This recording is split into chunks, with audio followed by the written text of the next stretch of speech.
네, 여러분 총평에 이어서 본 강의로 만나게 되었습니다. 자, 7월 학평 해설 한국사 저는 박세훈이고요. 바로 1번 문제부터 공략해 보도록 하겠습니다. 자, 1번 밑줄 친 이 시대의 사회 모습으로 옳은 것은 그냥 전형적이라고 생각을 하면 돼요. 농경이 시작되었다. 자, 힌트가 바로 첫 문장부터 시작이 되고 있습니다. 농경이 시작됐다.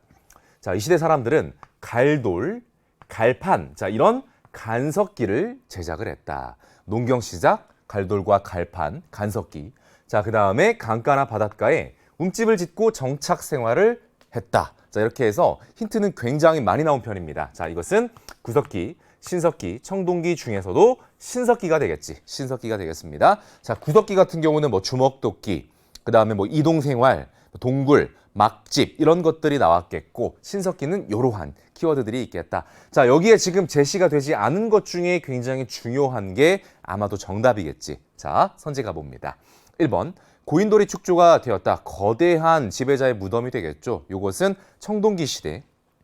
2번 모내기법이 도입되었다. 자, 모내기법이 이렇게 본격적으로 대두가 되고 확산되고 이런 내용들 자체가 조선 후기에 언급이 되죠.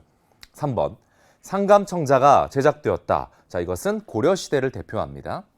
4번 빗살무늬 토기가 사용이 되었다. 그렇죠. 자, 그래서 신석기 시대 때 농경이 시작됐다라는 말은 곡물이 얻어졌다라는 얘기가 되겠고, 그런 곡물을 저장하기도 하고 때로는 가열을 해가지고 가공을 할 수도 있었겠죠.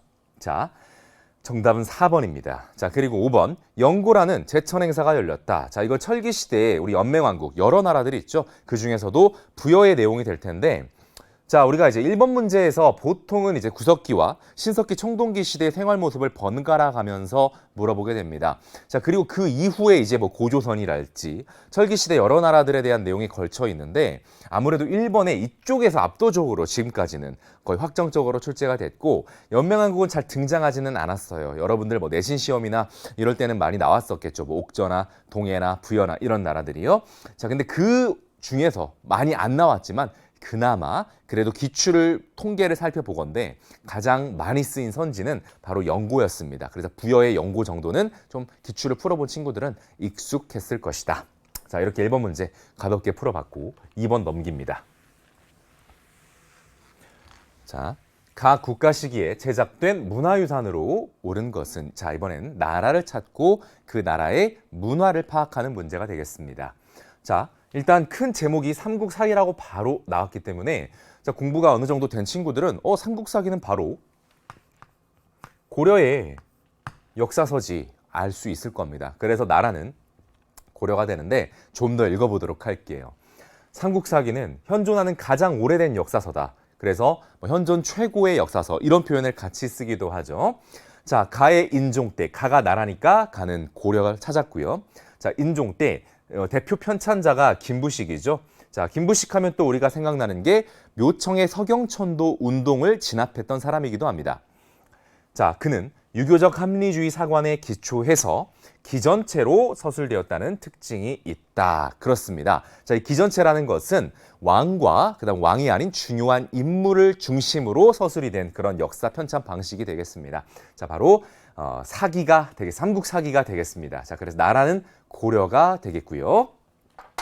자, 선지 가볼게요. 자, 문화재의 이런 사진들이 나와 있는데 1번 산수무늬 벽돌. 자, 요거는 백제의 문화유산이 되겠고, 관련된 주제라고 해야 될까요? 바로 도교와 관련된 문화재가 되겠습니다. 자, 그 다음 2번 치구기가 되겠습니다. 치구기는 세종이죠. 조선시대 세종. 자, 그 다음 3번 석굴암 본존불상. 자, 이거는 바로 신라가 되겠고, 자, 그 다음 4번 인왕제색도. 자, 이것은 조선 후기 진경산수와의 그런 정점을 보여준 정선의 작품이 되겠습니다. 자, 마지막으로 남은 5번이 정답이 되겠네요. 자, 5번. 자, 고려하면 우리가 또 굉장히 많이 언급이 되는 팔만대장경판. 그렇죠? 자, 그래서 고려 인쇄술의 또 경지를 보여주는 대단한 팔만대장경이 되겠습니다. 자, 이것은 또 뭐와 연관이 있다? 몽골의 침공과도 연관이 있죠. 자, 몽골 침공을 우리 고려가 겪어내는 과정에서 이 국가의 이런 어려운 상황 속에서 그 국난을 무엇으로 극복하자, 우리가 이제 부처의 힘을 빌어서 극복해 나가자라는 그런 의지가 담겨 있기도 합니다. 자, 그래서 고려의 팔만대장경판이 이번에 정답이 되었습니다. 자, 그래서 이번 문제 삼국사기가 제시되었고 고려를 찾고 그다음 팔만대장경을 더 하나 찾는 그런 문제가 되겠습니다.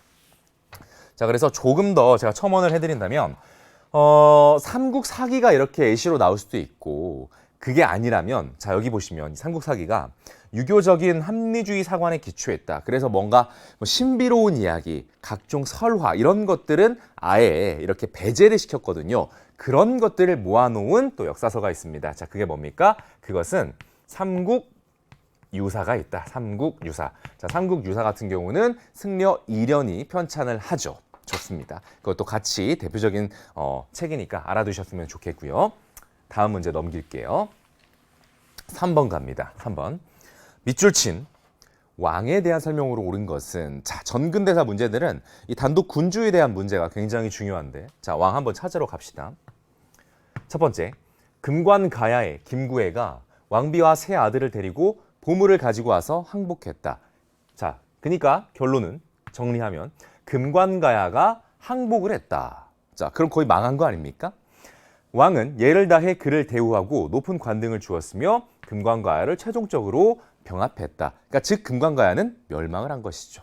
자, 그럼 이것만 가지고도 사실은 우리는 이 왕이 누군지를 알 수가 있습니다. 자, 바로 금관가야를 병합한 나라는 신라입니다. 신라고 그 신라에서도 좀 굵직한 업적을 남긴 군주겠죠. 자, 바로 신라의 버풍왕이 되겠대요. 버풍왕이 출제가 됐습니다. 사실 수능에서는 이 버풍왕보다 우리가 전성기 군주들을 많이 물어보죠. 자, 그래서 백제라고 한다라면은 뭐 근초고왕, 고구려라고 한다면 광개토대왕, 장수왕. 자, 그리고 신라 같은 경우는 이 버풍왕 이후에 진흥왕을 가장 좀 많이 물어보는데 버풍왕이 사실 그에 비해서는 굉장히 적게 언급이 되었습니다. 평가원 출제 시험에서는요. 하지만 수능 때 버풍왕이 나온다고 해서 그것이 그동안에 뭐 경향에서 벗어나가지고 막 좀 파격적이거나 신선하냐? 그렇지는 않습니다. 그냥 이제 나올 때 된 왕이 충분히 나왔구나라고 할 수 있는 것입니다. 굉장히 중요하다는 얘기죠.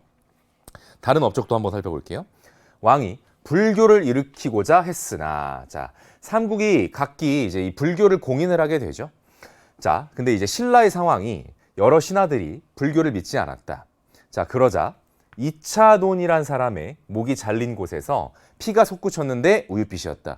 그럼 굉장히 믿을 수 없는 신비로운 그런 현상이 나타나니까 여러 사람들이 괴이하게 여겨서 다시는 불교에서 행하는 일에 대해 헐뜯지 않았다. 그래서 불교가 뭐가 된다? 이제 공인이 되는 일이 벌어지게 된 거죠. 자, 그것이 바로 역시 버풍왕 때 일이다. 그래서 버풍왕, 금관가야 병합, 불교 공인, 자, 그리고 더불어서 언급이 많이 되는 내용이 무엇일까? 자, 찾아봅시다. 1번, 율령을 반포하였다. 바로 나오는데 정답은 1번. 이렇게 버풍왕 나올만 하죠. 자, 2번 갈게요. 이 토지 소유를 인정하는 문서입니다. 지계를 발급했다. 자, 요거는 우리가 대한제국의 이야기가 되겠습니다. 근현대사로 가서 대한제국의 양전사업, 그에 따른 지계 발급, 거기서 나오는 내용이고 3번, 균역법을 시행했다. 군포를 경감시켜주는 정책이 되겠죠. 조선 후기에 영조의 대표적인 정책입니다. 아주 잘 나와요. 4번, 교정도감을 설치했다. 자, 교정도감은 고려 무신 집권기의 권력기구가 되겠습니다. 5번, 노비한건법을 실시를 했다. 자, 억울하게 노비가 된 자들을 양인으로 올려주는 제도, 이것을 통해서 귀족들의 재산이 굉장히 이제 제약을 받게 되고 그들을 견제할 수 있게 되는 동시에 국가 재정은 확충이 되는 효과를 가져왔습니다. 자, 이것은 고려의 광종의 대표적인 정책이 되겠습니다. 더불어서 과거제가 있었죠. 좋습니다. 자, 신라의 버풍왕 출제가 되었습니다. 자, 이제 4번 문제 한번 가봅시다. 가에 들어갈 내용으로 가장 적절한 것은 무등별 탐구 활동입니다. 자, 탐구 주제 가가 나와 있고 1모듬, 2모듬, 3모듬인데 한번 볼게요. 1모듬, 공명첩 발급에 영향을 파악을 한다. 그러니까 이름이 비워져 있는 거야. 관직을 내려주는 것입니다. 명예직을 주는 것이죠. 자, 대신 뭐가 있다? 대가를 받고서요. 자, 그 다음에 노비종모법 실시와 공노비 해방. 자, 그러니까 양반의 신분을 가질 수 있게 되었고, 자, 그러니까 위쪽으로 올라갔죠, 사람들이. 자, 그 다음에 노비들, 최하층에 있는 노비들이 어떻게 되는 거야? 해방이 되는 겁니다. 공노비가 먼저 해방이 되었고, 그 다음에 노비종모법이라는 것은 모계를 따라간다라는 거예요. 자식이. 즉 엄마가 양인이면 자식은 이제 양인이 된다라는 것입니다. 자, 그러니까 노비들은 또 줄어들게 되겠죠. 자, 그다음 광작의 확산 등으로 인해서 자, 이 광작의 확산은 농경지를 이렇게 넓게 늘리는 걸 말합니다. 자, 농민층의 분화. 그러니까 부유한 농민층, 분홍들이 나타나는 겁니다.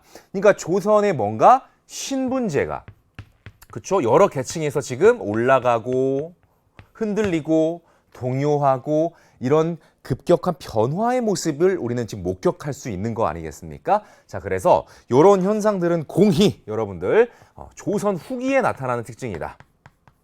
조선 후기의 특징 우리가 알아두시면 되겠고, 자, 이 특징 자 바로 그냥 뭔가 교과서의 소제목 같은 것을 정답으로 골라주시면 되겠습니다. 신분제가 흔들렸다 이거 아니겠습니까? 그래서 정답을 먼저 찾아보면 여기 조선 후기 신분질서의 동요 자 이렇게 고르시면 되겠고요.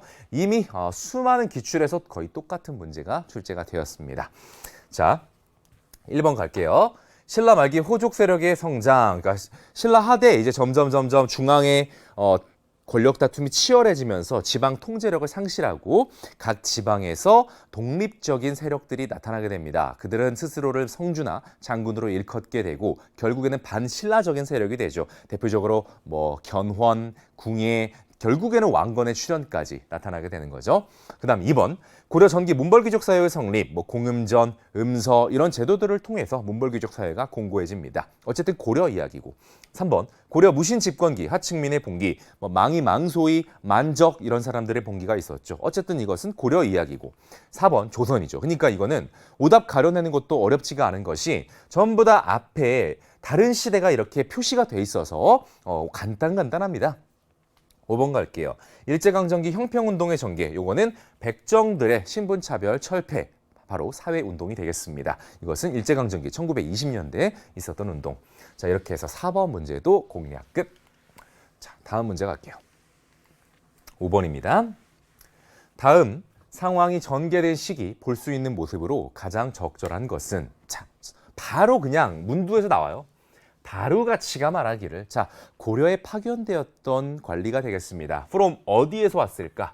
자 바로 몽골이겠죠. 그리고 이제 몽골에서도 이제 원제국이죠. 이제 이들이 자 왕의 명령을 선지라 하고 왕이 스스로를 짐이라 하니 어찌 분수에 넘치는 표현을 씁니까? 라고 몽골에서 온 다루가치가 말하고 있습니다. 그러자 충렬왕이 자 충렬왕 하면 어느 나라 왕으로 알고 계세요, 여러분? 자 충렬왕 고려왕인데 자 이 고려에서 나타나는 특징이 있죠. 무슨 특징입니까? 바로 이 원간섭기에는 이 왕들이 묘호를 조나 종으로 쓰지 않고 이렇게 더 낮은 그런 단계인 왕을 쓰고 있으며 동시에 이제 충자를 써서 이게 몽골에게 상당히 이제 굴복한 이후에 간섭을 받고 있는 상황이라는 걸 우리가 알 수가 있지 않습니까? 자, 그래서 이것은 우리가 무슨 시기다? 원간섭기다라는 걸 알 수가 있습니다. 원간섭기예요. 자, 그래서 지금 더 읽으면 김방경과 박항을 시켜 그저 옛 관례를 따르고 있을 뿐입니다. 라고 해명하고 제후국에 맞게 선지를 왕지로 그다음 짐을 고로 낮추어 쓰기로 했다. 자, 그래서 우리 고려의 여러 관제, 그다음 칭호 이런 것들이 몽골에 대해서 격하가 되는 그런 시기였습니다. 바로 원간섭기 상황이 되겠네요. 자, 그래서 고려 시대 원간섭기인데 한번 가볼게요. 1번. 여러 가지 인적, 물적 수탈이 있었는데 자, 그 중에서도 사람, 공녀로 원에 끌려가는 여인들. 자, 이런 사례가 있었다라는 것. 자, 그래서 많은 여인들이 또 이제 고통을 겪었다라는 내용. 자, 그리고 이 중에서도 이제 나름대로 원나라에 가가지고 높게 올라간 사람도 있었죠. 바로 이제 기황후라는 사람도 있었습니다. 자, 2번. 홍경래은안에 참여하는 농민. 이거는 조선 후기 세도 정치 시기에 많은 반란 중에 하나가 되겠고요. 3번. 유경공원에서 공부하는 학생. 근현대사로 완전히 넘어가가지고 근대식 학교에서 공부하는 학생이 되겠습니다. 다음 4번. 황룡사 9층 목탑 건립에 동원된 장인을 우리가 볼 수 있는데 이것은 신라시대 볼 수 있겠죠. 특히 이제 선덕여왕 관련되어 있습니다. 5번. 한산도해전에서 일본군을 격퇴하는 장군이다. 우리 이순신 장군님 생각이 납니다. 임진왜란이겠죠. 임진왜란. 자, 이렇게 해서 5번 고려시대 문제 우리가 살펴봤습니다. 6번. 각 국왕에 대한 설명으로 옳은 것. 자, 바로 이제 또 국왕이 되겠습니다. 자, 영상 공모전을 하는데 첫 번째, 조선의 국왕이고 두 번째, 4대 국왕이다. 4대 국왕. 그러면 태정, 태세 뭐 이렇게 해서도 찾을 수가 있겠고. 자, 제위 시기에 자, 넘버원 업적 훈민정음이 반포되었다. 나왔죠. 다음, 우리 실정에 맞는 농법을 정리한다. 농사직설. 우리 실정에 맞는 역법을 정리한다. 칠정산이 편찬되는 등 민족 문화가 크게 발전한다. 이 시기에 나타난 민족 문화의 모습을 참신한 영상으로 표현해 주세요. 라고 이제 공모전이 열렸습니다. 더 말해 무엇할까요? 거의 영순위, 고정적인 군주가 되겠습니다. 바로 세종대왕이죠.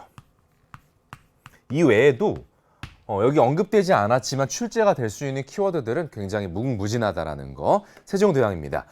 자, 1번 가볼게요. 훈요 10조를 남겼다. 자, 후대 왕들에게 이제 국가 운영에 있어서 일종의 이제 방향성을 제시를 해준 건데 이거는 고려의 태조 왕건이죠. 자, 그다음 2번. 독서 상품과를 실시했다. 이거는 이제 통일신라의 원성왕이고요. 3번. 통리계무화문을 설치했다. 자, 이 내용 같은 경우는 이제 근현대사로 넘어가야 되겠고 근현대사 상당 부분의 군주는 고종입니다. 자, 그다음 4번.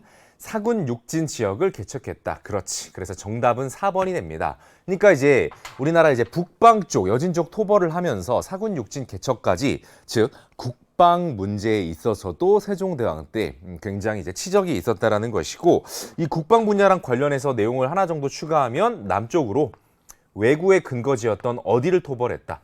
대마도를 정벌했다. 뭐 이런 내용들도 같이 국방 분야에서 언급됩니다. 자, 그다음 5번. 22담로에 왕족을 파견했다. 요거는 백제죠. 바로 무령왕이 되겠습니다. 무령왕. 자, 그래서 지금 세종인데 지금 세종대왕이 워낙 출제가 잘 되시기 때문에 다시 한번 좀 짚고 넘어간다라고 하면 지금 훈민정음, 농사직설, 칠정산, 그렇죠? 훈민정음, 농사직설, 칠정산, 그리고 사군 육친, 그리고 제가 대마도 말씀드렸죠. 여기에다가 조금만 더 추가를 해보면 일단은 뭐 왕권과 신권의 조화를 꾀하였다 해서 이제 의정부의 기능을 회복한 의정부 서사제가 있습니다. 자, 자신의 아버지 태종 이방원 때 육조 직계제가 있었죠. 이제 그것과 이제 대비가 되는 제도가 되겠습니다. 의정부 서사제가 있고, 자, 그다음에 집현전도 있죠. 집현전 설치. 세종대왕의 상징적인 이 브레인 기구 집현전. 자, 그다음에 뭐 치국이, 그다음에 뭐 앙부일구, 혼천이 등등 각종 또 과학 분야의 발전 등 여러 가지 내용들이 있고, 그다음에 이제 경제 분야에서도 있죠. 경제 분야에 있어서 조세 수치를 하는 데 있어 최대한 합리적으로 조세를 수치한다. 그래서 땅의 비옥도를 차등적으로 고려를 한다 할지, 올해 농사가 풍작인지 흉작인지 이런 것들을 여러 단계로 구분을 하면서 이 조세 수치의 합리성을 도모했죠. 또 그런 제도가 만들어지기까지 정말 그 오랜 기간의 토론과 설문조사를 거쳐서 유명한 제도, 바로 전분 6등법, 연분 9등법 합쳐서 우리가 이제 공법이라고 하죠. 공법. 자, 이런 제도들까지 세종대왕이 각 분야에서 정말 다양한 업적들이 있다라는 거. 그래서 우리 기출문제를 모아보면, 세종대왕만 모아보면 그 기출문제만 순수하게 풀어도 1시간은 나올 겁니다. 그 정도로 출제된 내용들이 많이 있다. 자, 세종대왕이었고요. 자, 7번 가봅니다.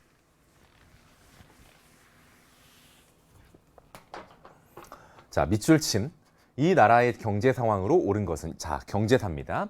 역사지리 정보 시스템. 자, 지리 너무 겁먹을 필요는 없다. 우리 한국사에서.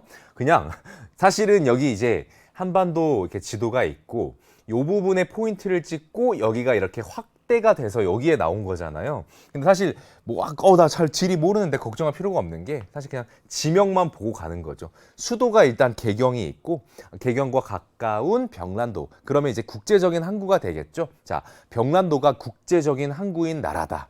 이거 하나 있고요. 수도가 개경이다. 그럼 바로 일단은 잡을 수 있죠. 나라가 어딘지 잡을 수 있고, 당시 주변 국가들, 중국은 송나라였다. 물론 일본, 아라비아 상위까지 드나드는 등 국제 무역항으로 번성했다. 자, 그래서 자, 수도가 개경이었고 병란도가 국제 무역항으로 번성한 나라, 고려가 되겠습니다. 자, 그리고 그 고려의 경제 쪽 이야기를 골라라. 경제 쪽 이야기를 골라라. 자, 사실 고려의 경제 쪽 이야기로 우리가 집중할 수 있는 거. 첫 번째는 뭐니 해도 굉장히 많이 나온 게 토지제도를 물어봅니다. 이 토지제도라는 것은 대체로 이 관리들이 국가에 대해서 일을 했기 때문에 그런 직역의 대가로 관리들에게 수조권, 세금을 거둘 수 있는 권리, 그렇게 할당된 토지를 가리키는 것이거든요. 자, 그 토지제도 물어보는 게 굉장히 많이 나왔고, 자, 이 고려가 뭐 방금처럼 뭐 상업 활동도 굉장히 활발했던 것 같죠. 상업이 활발하면 뭐가 유통이 이제 관심이 생길까요? 정부 입장에서는 화폐 발행에 굉장히 큰 관심을 가지게 됩니다. 그래서 화폐 쪽 이야기도 경제에서 굉장히 많이 물어보는 내용이에요. 자, 그래서 고려 경제하면 요 두 개를 굉장히 많이 물어보고 그 다음에 이렇게 병란도 요 정도가 이제 플러스인데, 자, 시험 문제로 이번에 출제되지 않았지만 실제 고려 경제사로 여러분 수능 때 출제가 된다라고 하면 무엇이 확률이 가장 높으냐? 고려의 관리들을 대상으로 한 토지제도 전시과. 전지와 시지를 합쳐서 전시과. 그래서 전시과라는 용어만 알아도 됩니다. 전지와 시지를 합쳐 전시과라고 한다. 이 말만 기억할 수 있어도 고려 경제사가 나오면 여러분 수능 때 맞출 수 있을 거예요. 자, 전시과. 자, 그다음에 화폐 같은 경우는 되게 다양해. 그러니까 여러분들이 시간이 없을 경우에 일일이 외우기는 상당히 어렵습니다. 자, 근데 다양한데 이것이 활발하게 민간에까지 유통이 잘 되었는가라고 할 때는 그것은 아니다라고 말할 수가 있겠습니다. 자, 그럼 이걸 역으로 우리가 접근을 해볼 수가 있어요. 자, 그럼 우리가 전근대사에 활발하게 유통된 화폐가 있나요라고 한다면 있습니다. 자, 그것은 조선 후기의 상평통보야. 조선 후기의 상평통보. 자, 근데 그 상평통보 하나만 우리가 외워놓으면 그 외에 다양한 어떤 화폐 이름들이 나오는 거 있죠? 자, 그런 것들은 99% 바로 이 고려의 화폐가 될 것이다. 아시겠죠? 자, 그래서 일단은 우리가 선지로 한번 가볼게요. 자, 선지로 와보면 1번 대동법이 시행이 되었다. 이거 조선 후기. 삼백산업이 발달했다. 완전 현대사. 우리 이제 전쟁 이후 상황입니다. 원조 경제 상황. 3번 은병 또는 활구라고도 부르는데 고액 거래에서 이제 일부 활용이 되었다고 하죠. 자, 요거 고려 겁니다. 상평통보가 아닌 어떤 화폐 이름이 나왔다. 그러면 고려, 뭐 건원중보, 뭐 사만통보 등등등이 있습니다. 자, 4번 남면북양 정책이 추진되었다. 이것은 일제강점기 30년대 이후. 5번 낙랑과 외에 철을 수출하였다. 요거는 변안 그리고 이어지는 가야 그쪽에 해당되는 내용이겠죠. 자, 이제 8번 가봅니다. 전시과 꼭 기억해 주시고. 자, 8번입니다. 각 국가에 대한 설명으로 옳은 것은, 자, 한국사 퀴즈 대회입니다. 갈게요. 전성기에는 중국에서 바다 동쪽에 융성한 나라다라고 부를 정도였다. 자, 해동성국 힌트 나왔고, 지방행정 조직으로 5경 15부 62주를 두었던 이 나라의 이름은 무엇일까요? 정답은 발해가 되겠습니다. 발해. 출제 확률이 굉장히 높은 나라가 되겠습니다. 우리가 남북국 시대죠. 그래서 이제 북쪽에 발해가 있고 남쪽에는 이제 통일신라가 있습니다. 자, 근데 이제 대체로 이제 삼국시대에서도 한 문제가 정치사가 나오게 되는데 그 삼국시대 때 이제 신라를 많이 물어봅니다. 근데 이제 그 신라나 이제 고구려, 하여튼 신라는 고구려가 또 만나는 지점 이런 쪽 내용이 나온다면 남북국 시대에서 한 문제가 나올 때 또 신라 내용이 나올 때 뭔가 좀 이제 비중이 쏠린 듯한 느낌이 있기에 발해 어떻습니까? 시사적으로도 큰 의미가 있고 또 고구려를 계승했다. 뭐 이런 내용들 때문에 발해 비중이 상당히 이제 무게감이 있거든요. 그래서 발해도 여러분들이 비슷한 문제가 여러분 이번 수능에도 나올 것이다라고 생각을 해주시면 좋을 것 같습니다. 어쨌든 굉장히 융성했고 당시 이제 동시대에 존재했던 중국의 나라는 당나라죠. 자, 다른 이제 키워드를 또 찾아보도록 하겠습니다. 1번 대조영이 건국했다. 정답. 그냥 바로 나오죠. 그래서 발해 같은 경우는 뭐 어려울 거 없이 굉장히 이제 우리가 건국 있죠. 이 건국 자체에 큰 의의를 두면서 굉장히 많이 물어봅니다. 건국은 대조영. 이렇게 많이 물어보고요. 자, 멸망은 이제 거란에게 결국에는 멸망을 하게 되었던 것, 이게 발해가 되겠습니다. 자, 그 외에 이제 문화사도 좀 물어볼 때가 있어요. 그래서 발해 뭐 거대한 석등 뭐 이런 것들이 한 번씩 언급이 될 때가 있고요. 이불병좌상 같이 물어봅니다. 자, 오답 정리할게요. 2번 전시과를 시행했다. 앞에서 제가 좀 말씀을 드렸었죠. 자, 이거 고려시대 토지 분급 제도가 되겠고 3번 훈련도감을 설치했다. 자, 이거 임진왜란기에 설치된 조선의 중앙군. 4번 무령왕릉을 축조했다. 그러면 이제 백제 무령왕과 관련된 걸 아시겠죠? 백제. 5번 경국대전을 반포했다. 자, 이거는 조선의 최고의 법전이 경국대전이고 이것이 반포가 된 것은 조선의 성종 때 이야기가 되겠습니다. 자, 8번 문제 해결했고요. 자, 이제 9번 갑니다.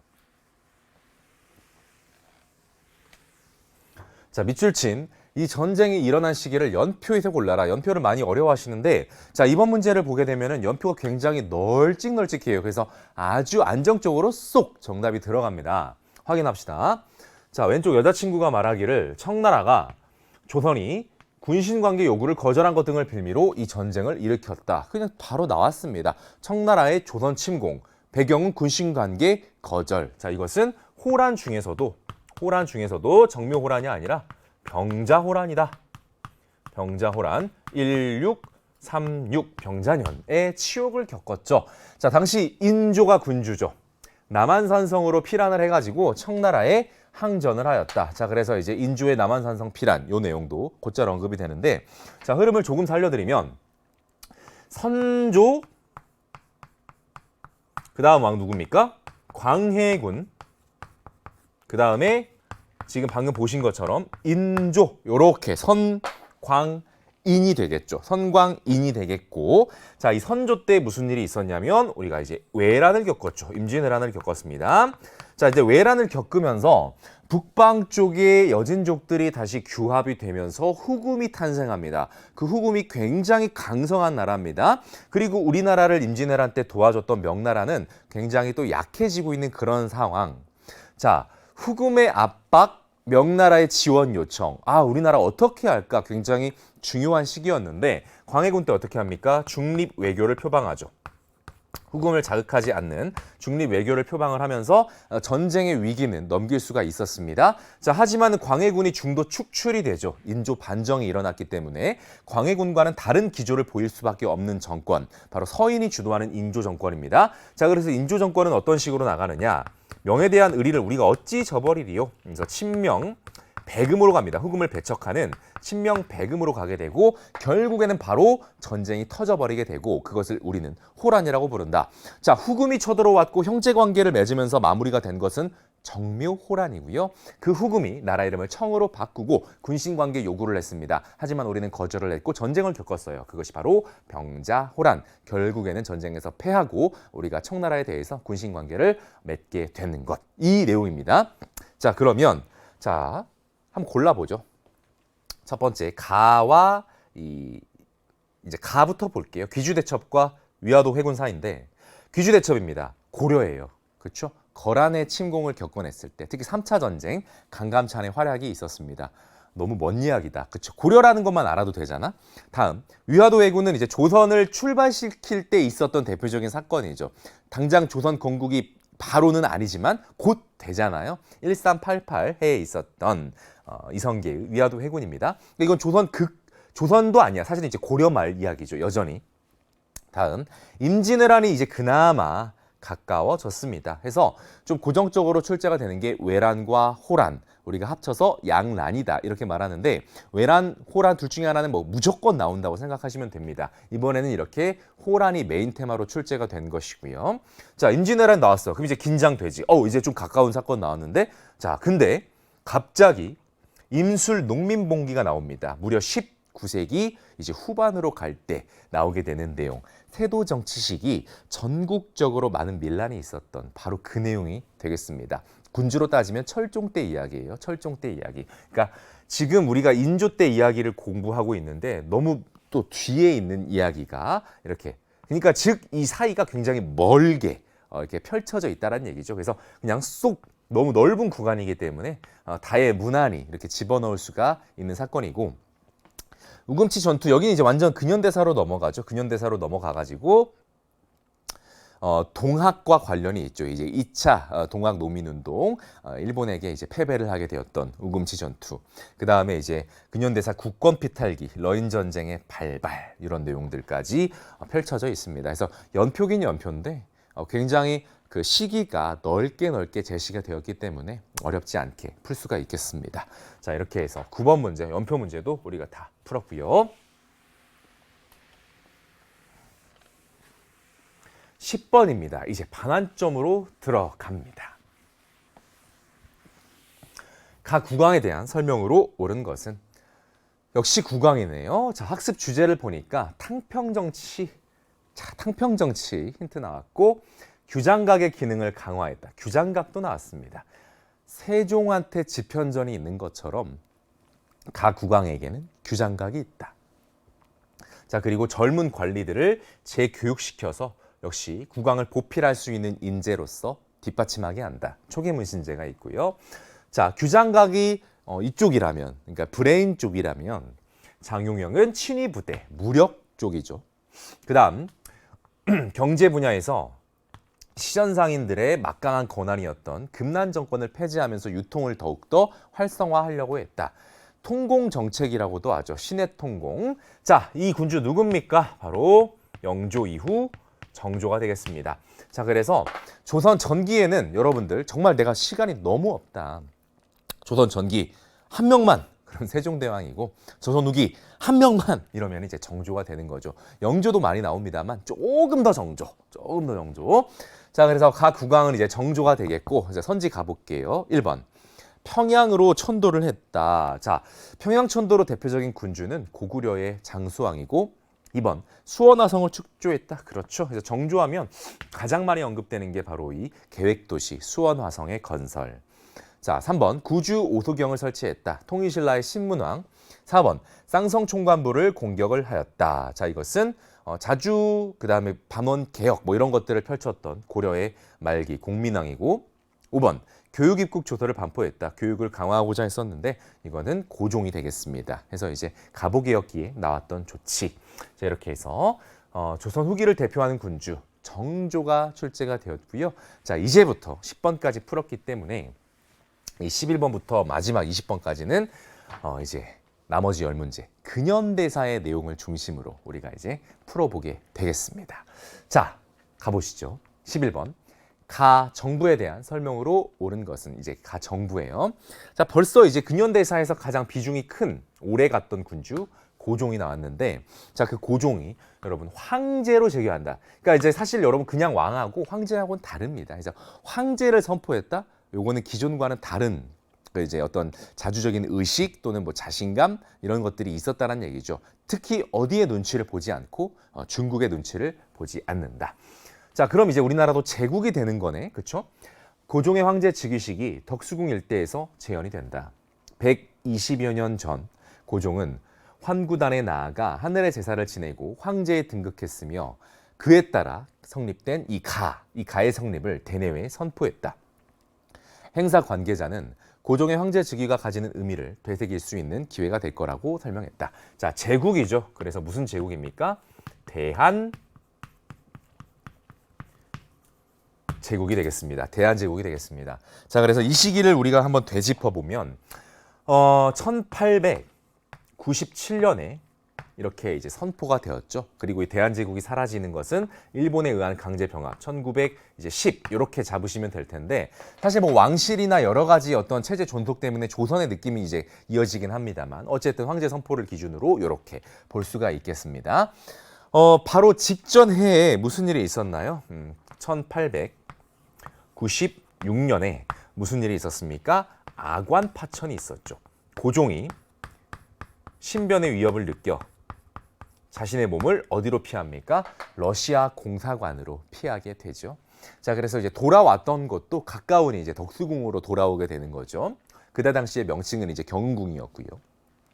자, 그러면 왜 신변의 위협을 느껴서 러시아 공사관으로 피신을 했느냐? 바로 또 그 전해에 있었던 일이 되겠죠. 자, 그 전해에 1895년 을미년이죠. 을미 사변이 있었습니다. 자, 바로 아내 명성황후가 일본에 의해서 잔혹하게 살해를 당했던 사건이 되겠습니다. 그 이전까지는 이제 거슬러 올라가지는 않을게요. 자, 그럼 이런 일들을 겪으면서 굉장히 지금 위협도 느꼈고, 그리고 몸을 피했는데 한 나라의 군주가 다른 나라의 공사관에 몸을 의탁하고 있다. 굉장히 자주성이 좀 손실을 당한 그런 상황이죠. 그래서 이제 결국에는 돌아오게 됐을 때 다시 이제 자신감을 회복하고 군주의 위험을 알리고 더 강화하는 그런 조치를 취하는 전제 국가애를 표방했던 것이 대한제국이 되겠습니다. 자, 하지만 언제까지 역사에 어쨌든 이런 발전의 방향은 흘러가고 있는데 전제 군주만 표방하면서 새로운 시대의 흐름을 거스른다면 그것은 옳지 못하겠죠. 자, 그래서 이 대한제국이 뭐 합니까? 개혁을 표방을 하죠. 근대적 개혁하겠다. 자, 그래서 그 개혁을 갖다가 우리가 뭐라고 표현을 하느냐? 자, 바로 광무개혁이라고 표현을 한다. 연호 광무를 따서 광무개혁이라고 해요. 자, 이때 광무개혁을 상징하는 가장 대표적인 조치, 이 사례가, 개혁 사례가 뭡니까? 자, 바로 토지를 재조사하고 양전사업, 자, 그리고 그에 따라 토지 소유권을 인정하는 문서를 발급을 해줍니다. 그것이 지계를 발급하는 것이 되겠습니다. 그리고 이제 대한국 국제라는 이렇게 최고의 헌법을 발표를 하게 되기도 하죠. 좋습니다. 자, 그러면 1번. 마한을 병합했다. 이거는 백제 근초고왕의 이야기가 되겠습니다. 너무 이제 동떨어져 있고. 2번. 별무반을 편성했다. 고려, 윤관, 여진 토벌 그런 쪽과 관련이 있고요. 3번. 광무개혁을 추진하였다. 광무개혁. 그리고 이제 산업을 이렇게 흥하게 한다. 그래서 식산흥업정책, 양전지계 사업 이렇게 묶어주시면 됩니다. 자, 그다음 4번 개성공단을 조성했다. 이것은 이제 2000년대로 완전히 이제 이때를 기준으로 한다면 먼 미래로 또 가셔야 되겠습니다. 김대중 정부 이후로 이제 추진이 되죠. 그다음 5번 전민 변정도감을 설치했다. 고려 말기에 공민왕 생각해 주시면 되겠고요. 자, 이렇게 해서 11번 풀었고요. 12번 갑니다. 가사건에 대한 설명으로 옳은 것은, 자, 이 편지를 보니까 한규동이 고사년간 민관식에게 보낸 것이다. 아직은 애매. 편지에는 자, 나왔습니다. 근대적인 우편 업무를 담당하는 우정총국이 새롭게 이제 만들어진 걸 기념하는 축하연이 일어납니다. 근데 그때 그 축하연에 많은 사람들이 모이겠고 좀 높은 사람들, 주요 실세들도 많이 모이겠죠. 근데 그 사람들이 모이는 걸 기회로 가라는 사건이 벌어져요. 우정총국 가. 근데 이 사건이 청나라가 개입하면서 실패합니다. 많이 언급되는 이야기 3.1천하. 그쵸? 자, 이 사건 뭡니까? 1884년에 갑신년이죠. 일어났던 정변, 갑신정변이 되겠습니다. 그렇죠? 자, 이걸 주도했던 것이 바로 급진괴합파가 되겠고 대표적인 인물이 김옥균, 홍영식, 박영효, 서재필 이런 사람들이 되겠습니다. 자, 갑신정변입니다. 자, 1번 가볼게요. 김옥균 등 급진괴합파가 주도합니다. 자, 그래서 이렇게 급진적으로 정변을 일으키면서까지 그들은 무엇을 추구했습니까? 일본을 모델로 했죠. 메이지 유신을 이제 모범으로 삼으면서 입헌 군주제 국가로 나아가는 급진적인 개혁을 추구를 했었습니다. 하지만 결국에는 실패를 하게 되었고요. 자, 2번 삼정 이정청이 설치되는 계기가 되었다. 자, 이것은 세도 정치 시기 삼정의 문란과 관련되어서 이제 이루어진 조치고요. 3번 강화도 조약이 체결되는 배경이 되었다. 직접적인 그런 사건이 앞에 있었던 것은 운요호 사건이 있었죠. 자, 우리나라가 결국에는 이제 개양이 되고요. 4번 대한매일신보 등 언론의 지원을 받았다. 이건 이제 가리키는 사건이 있어요. 바로 국채보상운동과 함께 움직이는 선지입니다. 국채보상운동과 같이 움직이는 선지. 자, 그다음 5번 기묘사화가 일어나는 데 영향을 주었다. 기묘사화. 살인파를 대표하는 조광조와 그 일파가 결국엔 탄압을 받은 사건이 되겠습니다. 중종 때 있었던 일이죠. 그러니까 시기적으로 맞지 않습니다. 자, 12번 문제 갑신정변 출제됐고요. 13번 갑니다. 밑줄 친 국회에 대한 설명으로 옳은 것은, 자, 유엔 소총회의 결의에 따라, 자, 벌써 유엔 소총회가 나왔습니다. 국제연합이죠. 지난 5월 10일에 총선거가 치러졌네요. 그래서 국회가 구성이 되어서 오늘 개원식을 거행합니다. 자, 그래서 50 총선거가 그냥 나왔는데 50 총선거가 출제가 됐습니다. 자, 연도는 1948년이 되겠습니다.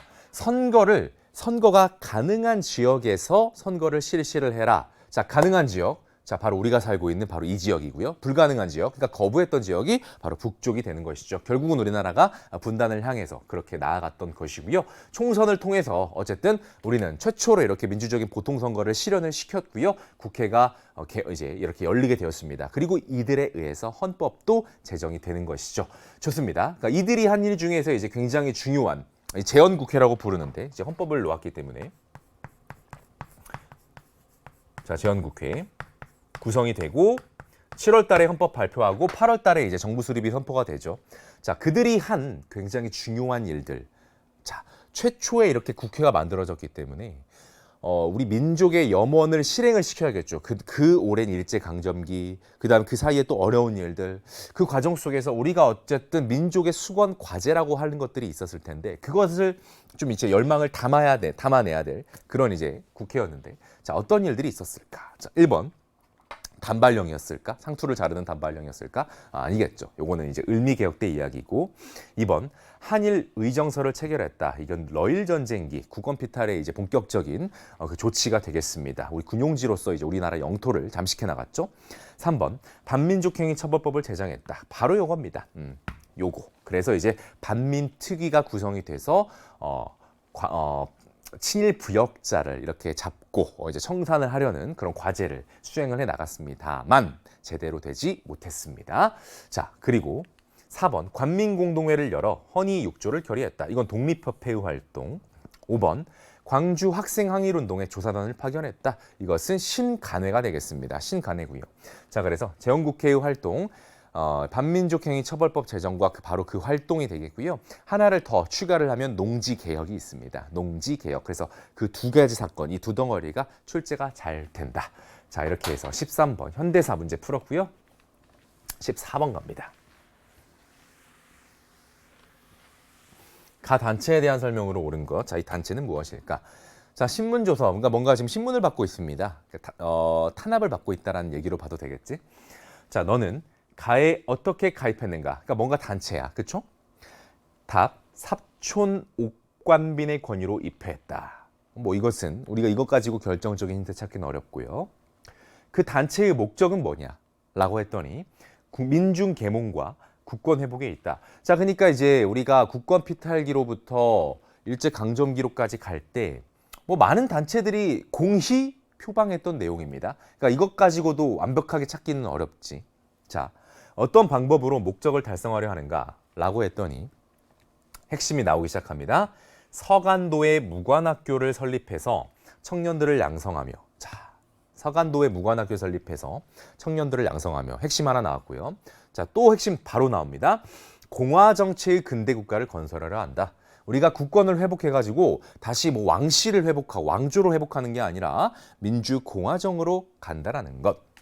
자, 묻습니다. 공공연한 조직인가? 이게 드러나 있는가? 수면 위에 드러나 있는가? 아니죠. 비밀 조직이다. 표면상으로 대성학교도 핵심 힌트 나왔네요. 청년하구회, 일신학교에서는 면학회, 숭실중학에서는 동지회라고 부른다. 자, 그래서 이제 쌤이 이제 동그라미 친 것을 중심으로 보시면 이 단체가 무엇인지 알 수 있을 겁니다. 자, 바로 신간회가 아니라 신민회. 자, 애국계몽 운동 단체 중에서 가장 많이 언급되고 출제 확률이 유력한 그런 단체가 되겠습니다. 자, 그래서 그대로 대입하면 되겠는데 민중계몽 그리고 국권 회복. 그렇죠? 자, 다양한 사람, 양기탁, 안창호, 이승훈 그런 여러 사람들이 있었고, 자, 서간도에 무관학교를 설립했다. 자, 우리나라에서 여러분들 공부를 하실 적에 많은 독립군을 이렇게 양성하고 배출시킨 무관학교 하면 뭐가 생각이 나십니까? 신흥 무관학교가 있죠.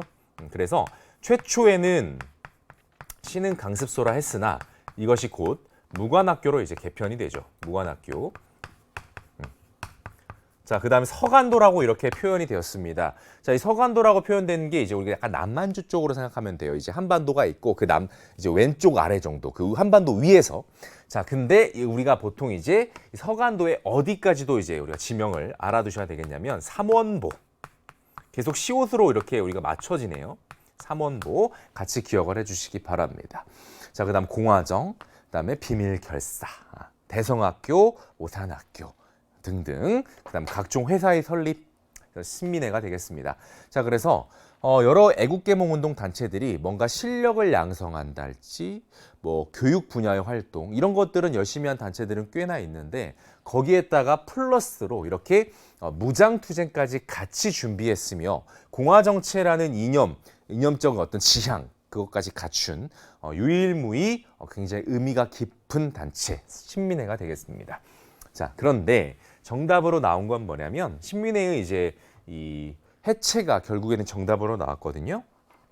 자, 찾아볼게요. 1번 독립신문을 창간했다. 이건 이제 독립협회겠죠. 그 다음에 대한민국 임시정부에서도 독립신문을 펴냈습니다. 자, 2번 배고인 사건으로 와야되었다. 이것이 이제 결국에 신민회의 해체를 가져온다.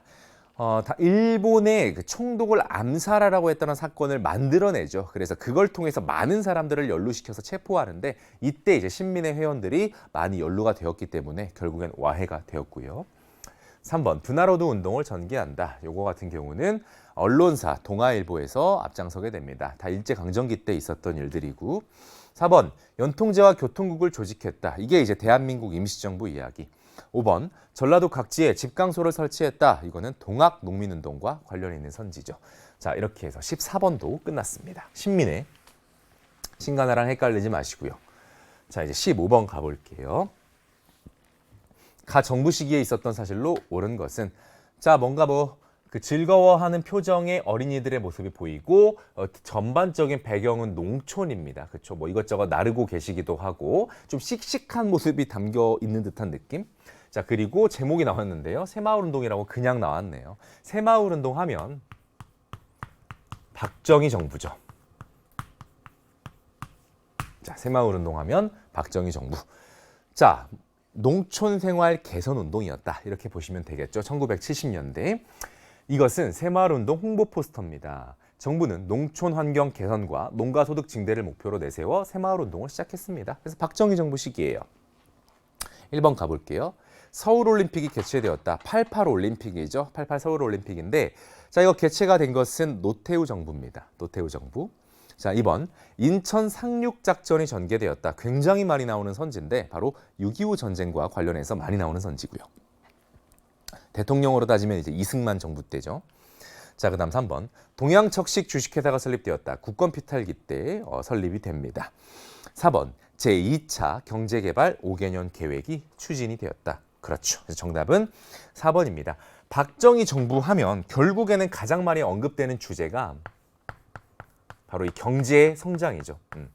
그리고 이 경제가 성장하는 데 있어서 국가가 이렇게 주도해서 수출을 중심으로 산업을 육성했던 모습을 보이는데 그것이 바로 경제개발 5개년 계획이 되겠습니다. 뭐 여러분들 내신 같은 경우에는 경공업에서 나중에는 중공업 위주로 뭐 이런 식으로 옮겼다 내용까지도 우리가 알고 계시는 친구들이 있을 겁니다.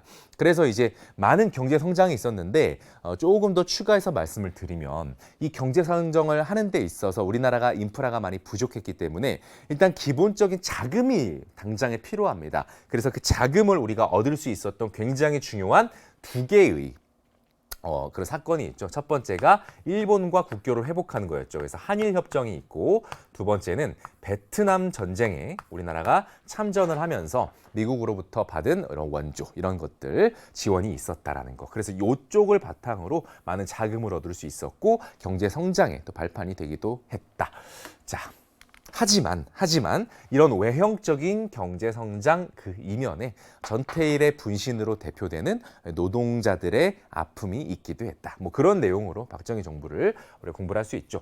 그 외에도 박정희 정부가 내용이 많은 게 이제 독재 부분, 이제 민주화의 실현 부분에서도 굉장히 오랜 기간에 독재가 있었기 때문에 뭐 삼선 개헌, 그다음 10월 유신 많은 내용들이 또 걸쳐져 있는 거 바로 박정희 정부가 되겠습니다. 자. 5번, 자 4번이 정답이었고 5번은 메가타의 주도로 화폐 정리 사업이 실시되었다. 이거는 국권 피탈기에 있었던 일. 자, 이제 16번 가볼게요. 밑줄 친 이 시기에 있었던 사실로 옳은 것은 바로 나옵니다. 조 동글동글님의 일본식 성명. 그러니까 우리나라 사람인데 일본식 성명으로 바꿨다라는 거. 자, 이 깃발은 일제가 국가 총동원법을 시행한 이 시기 1938년에 이렇게 발표가 됐죠. 자, 군인으로 동원된 이 분의 입영 행사를 할 때 사용된 것이다. 깃발에는 이분의 일본식 성명과 이것을 제작한 마을의 이름이 쓰여 있다. 자, 왜 이렇게 했을까? 되든 안 되든 우리나라 사람들을 최대한 일본인으로 만들어서 어디에 데려가려고 하는 겁니까? 바로 전쟁에 데려가려고 하는 것이죠. 자, 일본이 이때 굉장히 이제 전쟁을 많이 수행하고 있을 때입니다. 자, 특히 38년이라고 한다면 1937년, 즉 바로 직전에부터 시행된 무슨 전쟁? 자, 중일 전쟁을 지금 전개를 하고 있고, 이 이후에 뭐 동남아, 그다음에 40년대 초부터 미국 이런 나라들과 전쟁을 하면서 그야말로 일본이 본토를 포함해서 동원할 수 있는 모든 것을 동원하고 있는 그런 시기가 되겠습니다. 그러니까 당연히 일본의 식민지인 우리나라의 인적인, 물적인 자원을 정말로 이렇게 많이 긁어가게 되는데요. 그것을 상징하는 조치들이 이제 이 시기에 또 많이 언급이 되기도 합니다. 자, 어쨌든 이때 많은 것을 가져가고 특히 우리의 인력, 우리의 사람들을 일본 군인으로서 이렇게 데려가야 되기 때문에 최대한 일본인화 시킨다는 거죠. 그래서 뭐 합니까? 우리의 민족성을 말살시킨다. 그래서 이 시기가 민족 말살 통치 시기가 되는 거죠. 3, 40년대 민족 말살 통치 시기. 자, 그래서 일본식 성명을 쓰게 한다랄지, 그다음 국민학교에서의 교육, 각종 사상 교육, 뭐 신사 참배, 뭐 한국 신민 서사 여러 가지 내용들이 있고, 그 다음에 이제 물적 자원 수탈로서는 이제 공출, 세부치나 곡물 이런 것들을 다 긁어가는 것이죠. 자, 그리고 이제 배급, 공출 배급제가 시행이 되기도 한다. 자, 그 다음에 위안부 문제, 강제징용 문제 여러 가지 것들이 나타난 시기이기도 합니다. 자, 그러면 선지 볼게요. 1번. 별기군이 창설이 되었다. 별기군. 요거는 이제 개화기에 창설이 된 신식군대죠. 이모군란과 좀 연관이 있네. 2번. 군국 기무처가 설치됐다. 이거 갑오개혁, 1차 갑오개혁 때 추진 기구죠. 3번. 육조직계제가 시행이 되었다. 육조직계제, 태종, 그리고 세조 이런 군주 때 대표적입니다. 4번. 4.4.5입 개헌이 단행이 되었다. 이 헌법이 이제 이렇게 개헌이 될 당시에 대통령에 한해서는, 근데 그 대통령이 곧 바로 초대 대통령 이승만 대통령이었죠. 중임 제한을 철폐한다. 그래서 이제 계속해서 이 독재 정권을 이어갈 수 있게 했던 그런 사건인데, 자, 이거 이승만 정부 때 이야기고. 5번. 황국 신민서사 암송이 강요되었다. 이런 사상적인 압박 정책이 있었다라는 거. 민족 말살 통치 시기 내용이 되겠습니다. 그래서 이 5번 사례, 그다음에 뭐 공출과 배급, 이 키워드 잘 나옵니다. 키워드 잘 나오고, 그다음 위안부 성노예 문제였던 위안부 언급 많이 되고요. 강제징용 문제도 언급이 될 것입니다. 자, 민족 말살 통치 시기고요. 혹시나 여러분들 설마 모르고 있진 않겠죠. 자, 그 앞에 20년대를 주로 살펴보는 것이 우리가 이제 민족 분열 통치라고 하고, 그다음에 이른바 문화 통치다. 이른바 문화 통치. 이렇게. 그다음에 10년대는 무단 통치. 10년대는 무단 통치. 이렇게 이제 일제 강점기는 가장 전형적인 문제가 이 세 시기를 구분하는 것이죠. 키워드로 구분하는 거. 가장 많이 물어보는 형태니까 일제 강점기도 다시 한번 본 교재 같은 거 참고하시면서 연습을 해 주셨으면 좋겠습니다. 자, 이제 17 갈게요.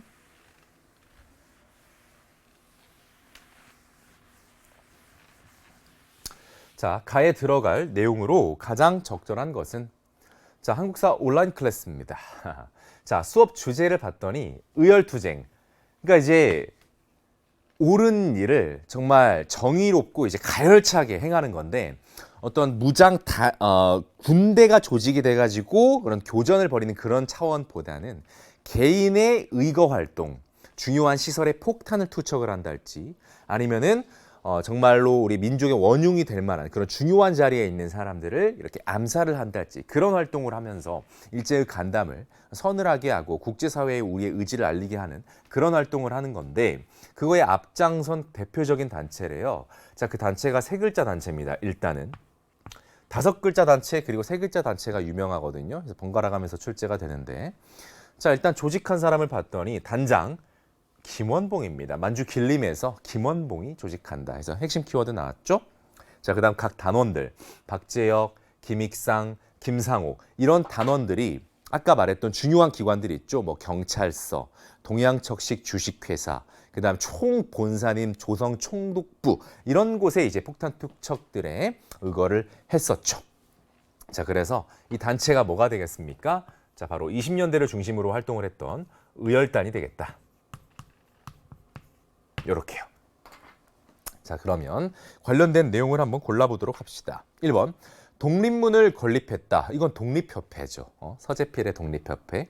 2번, 구미위원부를 설치했다. 자, 외교 업무를 담당하죠. 바로 대한민국 임시정부. 3번, 우리 억울한 교조의 원한을 풀어줘라. 신원운동. 이거는 동학농민운동의 시작점에 있었던 이야기. 그 다음 4번, 도쿄에서 28 독립선언을 발표했다. 1919년 28 독립선언. 자, 바로 3.1운동 직전에 있었던 사건이 되겠습니다. 일본의 심장부 도쿄에서 우리 일본에 유학을 가 있는 우리 한인 학생들이 발표를 했죠.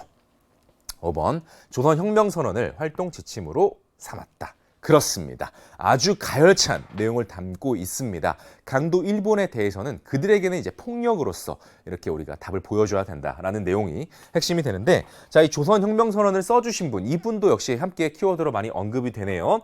대표적인 민족주의 사학자이자 독립운동가였던 신채호 선생님. 그래서 신채호의 조선혁명선언을 활동 지침으로 삼았다. 그것이 바로 의열단. 이렇게 해서 의열투쟁에서 가장 대표적인 단체 의열단이 출제가 되었습니다. 출제가 될 것이기도 하고요. 자, 그러면 의열단 말고 만약에 이렇게 의열투쟁이 출제가 된다면 의열단 말고 또 어떤 단체가 이렇게 출제가 될 수 있을까? 간단히 한번 언급을 드리면, 제가 아까 5글자라고 넌지시 말씀을 드렸는데요. 바로 한인 애국단이 되겠습니다. 한인 애국단이 되겠습니다. 자, 일단 기본적으로 의열단 같은 경우는 20년대를 중심으로 활동을 하죠. 20년대를 중심으로 여러 의거의 활동을 했었고요. 자, 한인 애국단 같은 경우는 30년대 초죠. 30년대 초. 자, 그다음에 인물로 말할 것 같으면, 자, 조직을 의열단은 김원봉이 했죠. 자, 근데 한인 애국단은 여러분들 너무나 잘 알고 계시는 김구에 의해서 조직이 됩니다. 자, 그다음 단원들 같은 경우에는 여기 이제 17번 문제에 의열단 단원들은 많이 언급이 됐죠. 자, 한인애국단 단원들은 여러분들 많이 알고 계시죠. 같이 봉자가 들어가시는 이봉창. 자, 그리고 또 누가 있습니까? 자, 제가 쓰고 있는 바로 윤봉길 의사가 되겠습니다. 자, 그래서 이제 일왕을 암살하려고 했던 시도, 비록 미수로 그치긴 했지만은 일본에게 어쨌든 충격을 안겨주었죠. 자, 그 다음에 상당히 큰 고무적인 성과를 냈던 상하이에서의 의거, 바로 이제 윤봉길 의사의 홍커우 의거가 성공을 했었다라는 것. 해서 이제 한인 애국단의 내용까지도 짤막하지만 같이 언급을 드렸습니다. 같이 출제가 많이 되고요. 특히 이제 윤봉길 의사 같은 경우는 이 활동 자체로 끝나는 것이 아니라 이런 활동이 결국 중국과 우리나라의 공감대를 더욱더 크게 불러일으키면서 지원을 얻어내는 계기가 되기도 했다. 그 내용까지로 딱 마무리를 지어주셔야 됩니다. 자, 이렇게 17번 의열투쟁 이야기 확인해봤습니다. 자, 이제 18번 갈게요.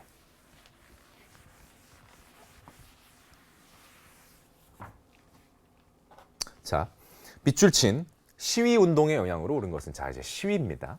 피고는 1919년, 자, 핵심 연도, 한국인들이라면 많이들 알고 있는 연도 1919년. 자, 천도교 교주 손병희 등의 무리가 조선의 독립을 선언한다는 것을 알고 독립선언, 1919년 독립선언. 자, 같은 날 탑골공원에서, 종로의 탑골공원에서 서대문까지 사람들과 열을 지어 다니며 조선 독립만세를 외치는 등 시위운동을 벌여 치안을 방해했다. 이에 피고를 징역 몇 월에 처한다. 해서 이제 탄압을 가하고 있는 모습인데, 이 사파 그려주신 걸 보니까 이렇게 지금 눈을 질끈 감고 있고 모습을 전반적으로 보니까 확실히 제 나이 때는 아닌 것 같아요. 저보다도 훨씬 더 좀 어린, 그러니까 학생들이 좀 이렇게 또 많이 앞장을 섰다라는 것도 사파를 통해서 보여주신 것이 아닌가라는 생각이 드는데, 이런 민족 지도자들은 사실은 태화관이라는 곳에서 본인들이 일을 진행을 하고 결국에는 체포를 당했죠. 하지만 많은 시민들과 학생들은 탑골공원에서 바로 이렇게 독립만세를 시작했고 그것이 확산이 되었습니다. 도시에서 농촌으로 그리고 국외로 나아갔습니다. 바로 3.1운동이 되겠습니다. 3.1운동도 거의 여러분 고정적인 포지션을 가지고 있다라고 생각을 하면 될 것 같아요. 출제되는 주제로서. 자, 3.1운동이 출제가 될 때 역시 마찬가지로 딱 붙어가지고 다니는 선지가 있습니다. 그것도 이번에 이제 어김없이 이제 출제가 되었는데, 자, 볼게요. 1번 정미의병이 일어났다. 의병, 뭐 을미의병, 을사의병, 그리고 정미의병 이렇게 유명한데 가장 많이 나오는 게 정미의병이죠. 특히 군대가 해산을 당하고 그때 이제 해산당했던 군인들이 의병에 합류를 하면서 규모가 많이 확대가 되었죠.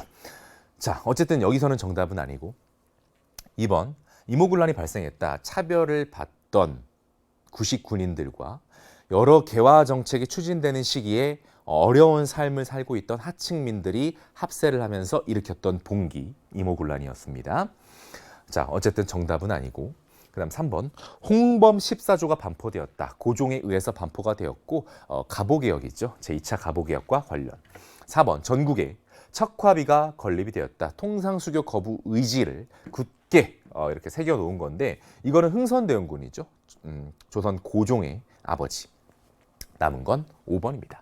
대한민국 임시정부가 수립이 되었다. 그래서 이 1919년에 임시정부도 수립이 되는 거죠. 3.1운동 이후에 우리 민족의 어떤 의지, 역량 이런 것들이 이제 증명이 됐고 그런 것들을 잘 다시 규합해서 계속해서 독립운동을 이끌어 나가야 될 때 구심점이 필요하다라는 것이죠. 근데 그 구심점이 뭐가 돼야겠습니까?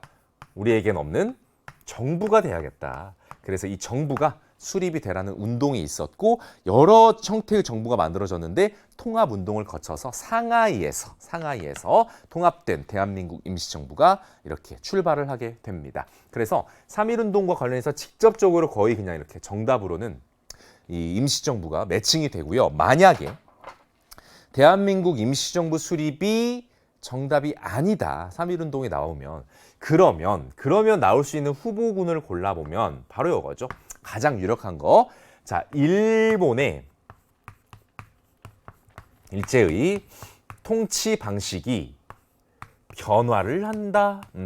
왜냐하면 1910년대에 굉장히 억압적이고 강압적인 무단 통치를 가했단 말이죠. 근데 이 민족의 거센 저항을 맞닥뜨리고 보니까 다른 생각을 하게 된다. 아니다. 조금 다른 식으로 조금 풀어주면서 그리고 민족 분열을 도모하는 쪽으로 나아가게 됐다라는 거죠. 자, 그것이 바로 소위 이른바 문화 통치. 그래서 뭐 각종 단체 설립도 허가하고 언론 활동도 겉보기에는 인정해주고 이런 모습이 나타나죠. 그래서 문화 통치로의 전환을 일본이 꾀하게 되었다. 요것이 이제 임시정부가 나오는 게 아니라면 이쪽이 가장 유력한 정답 선지가 될 겁니다. 아시겠죠? 좋습니다. 자, 3.1운동 문제였고요. 자, 이제 19번 가볼게요.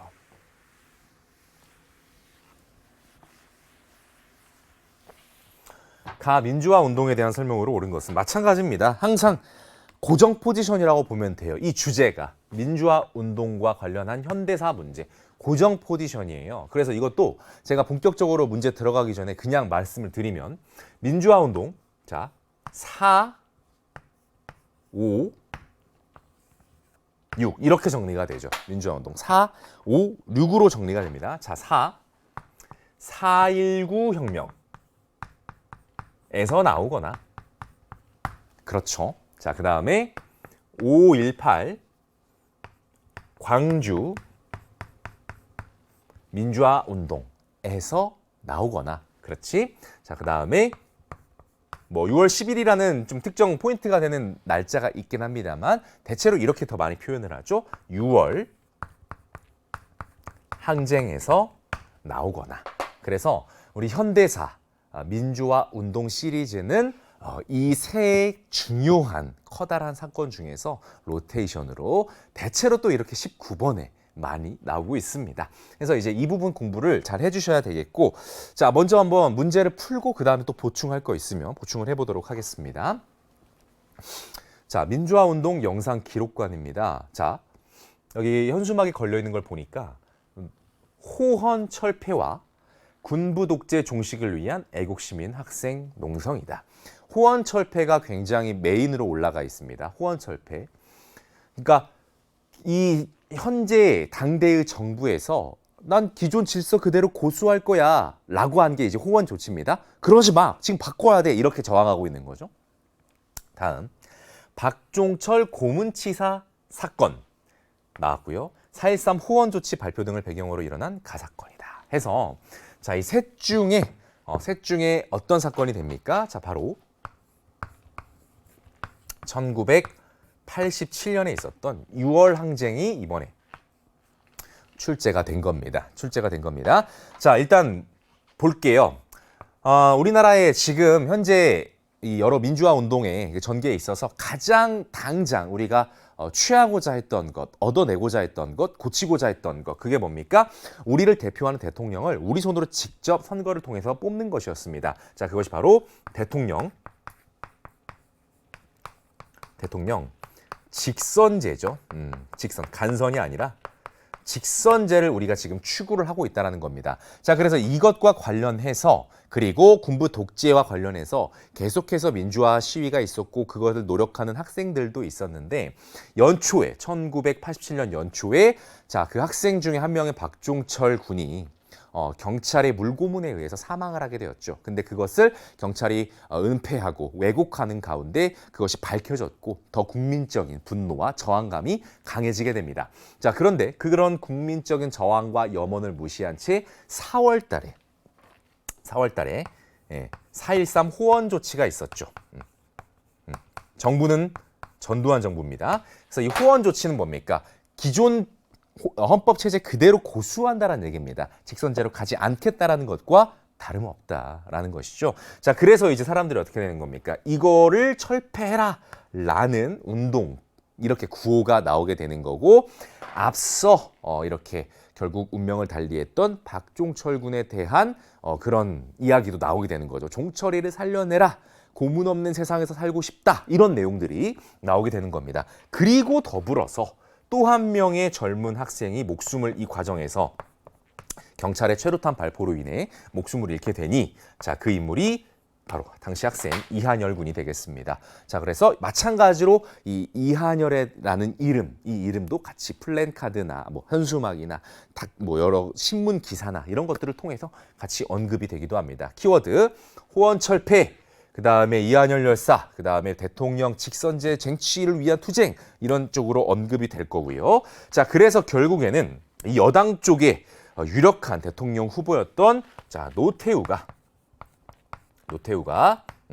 이런 국민들의 요구를 일단 수용을 하는 모습을 보이죠. 그것이 바로 6.29 민주화 선언이 되겠습니다. 6.29 민주화 선언. 자, 그래서 이게 대통령 직선제안을 받아들이는 것이고 실제 이제 대통령 선거가 이제 드디어 직선제로 이제 실시가 되었는데 다음 대통령으로 노태우가 당선이 되는 모습 이렇게 전개가 되었던 것.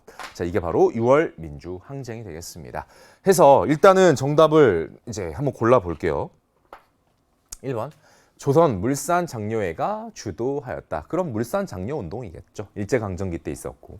자, 2번 정답입니다. 대통령 직선제 개헌을 이끌어냈다. 정답은 찾았고. 3번 헤이그 특사가 파견이 되는 계기가 되었다. 이건 을사늑약이죠. 4번 일제의 황무지 개강권 요구를 철회시켰다. 이건 보안회라는 애국개몽운동 단체의 활동.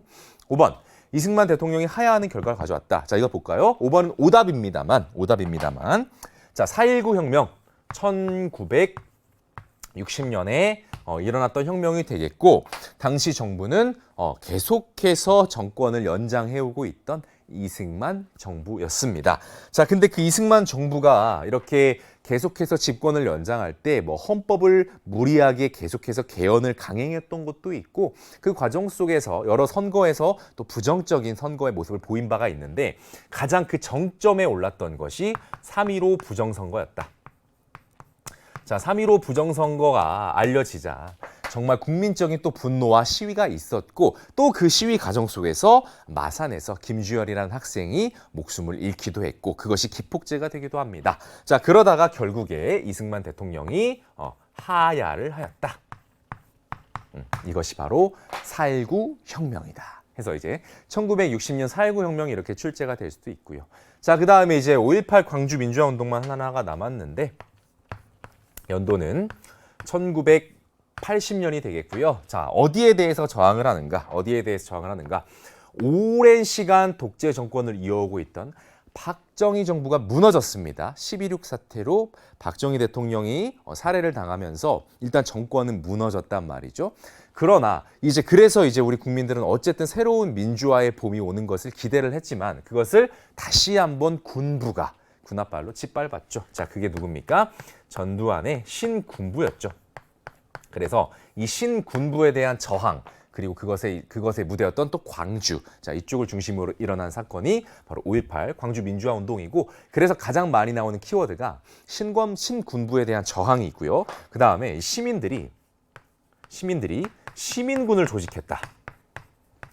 시민군을 조직했다. 이 이야기도 같이 많이 언급이 됩니다. 그 다음에 당시 이게 얼마 안 된 사건이죠, 여러분들. 1980이면 우리가 역사라는 테두리 안에서 볼 때 굉장히 가까운 시기에 있었던 사건인데 당시 많은 기록물들이 남겨져 있습니다. 뭐 학생들의 일기랄지 각종 보도자료랄지 그런 것들이 실제 문제에서 많이 응용이 되는 그런 주제가 되겠습니다. 자, 그래서 민주화 운동 시리즈 4, 5, 6 요 정도는 기초적으로 꼭 알고 있어라.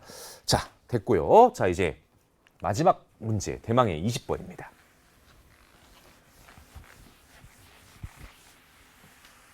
자, 밑줄친 이정부 시기에 있었던 사실로 옳은 것은, 자, 20번 문제는 대체로 여기 나온 것처럼 남북관계 진전을 위한 노력이 거의 고정 포지션입니다. 20번 문제는 다른 말로 통일을 위한 노력이 번갈아 가면서 나오는데, 이것도 문제 본격적으로 풀기 전에 그냥 제가 또 고정시켜 놓고 갈게요. 자, 이거는 대통령으로 먼저 할게요.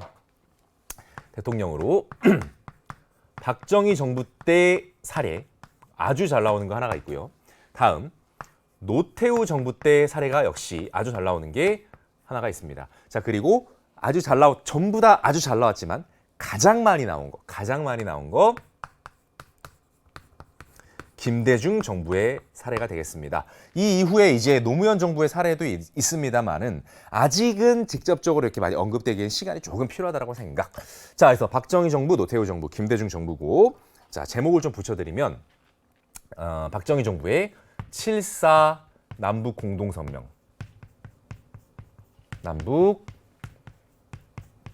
공동성명 여기까지만 쓸게요. 자, 그 다음에 노태우 정부입니다. 노태우 정부는 남북 기본 합의서. 자, 이렇게 있고요. 자, 그 다음에 김대중 정부입니다. 김대중 정부는 두 개를 쓸게요. 두 개. 어떻게 쓰냐면 첫 번째, 일단 만났다. 최초로 만났다. 바로 제1차 남북의 정상들이 만났다. 남북 정상 회담은 안 쓸게요. 자, 그리고 이 회담을 통해서 도출이 된 문건, 자, 바로 6.15 남북 공동 선언이 되겠습니다. 자, 그리고 이제 노무현 정부 때는 이제 2007년에 14 공동성명이 있고요. 자, 연도를 안 써드렸군요. 자, 연도를 써드리겠습니다. 자, 연도 72년, 91년, 그리고 2000년. 요렇게. 자, 로테이션입니다. 번갈아 가면서 굉장히 출제가 많이 된다. 자, 이번에 출제된 20번 문제는 무엇일지 가보도록 하겠습니다. 남북관계 진전을 위한 노력이요. 자, 어떤 정부 편일까? 자, 이 정부 시기에는 남북한이 국제연합에 동시가입. 요것도 같이 기억해 주시기 바랍니다. 자, 요것도 중요한 힌트입니다. 이 정부 때. 자, 그다음 요것도요. 한반도 비핵화 공동선언을 채택 발표했다. 자, 그래서 지금 이 밑에 사진 자료 같은 경우는 이거에 대한 그냥 부연 자료일 뿐이네요. 그래서 여기에서 그냥 이 정부 찾아라라는 이야기거든요. 바로 여기 노태우 정부가 되겠습니다. 노태우 정부예요. 자, 그러면 1번. 좌우합작위원회가 결성이 되었다. 해당 사항이 없습니다. 정부 수립 이전이고 남북 기본합의서가 채택되었다. 제가 칠판에다가 이렇게 뒤에 써드렸던 바와 같이 정답은 2번 남북 기본합의서가 되겠고요. 3번 금강산 관광사업 이런 쪽 여러 다양한 분야 있죠. 뭐 경제, 문화 이런 교류 쪽으로 언급이 많이 되는 게 김대중 정부입니다. 자, 그다음 신탁통치 반대운동 이것도 정부 수립 이전이네요. 모스크바 3국 외무장관 이후 일어난 현상.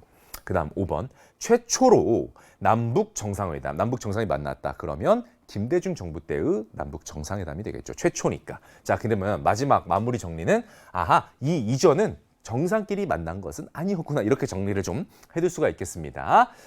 6.15 남북 공동선언은 이제 하도 많이 나왔고 그 다음에 아까 이제 뭐 관련된 선지도 조금 있었습니다.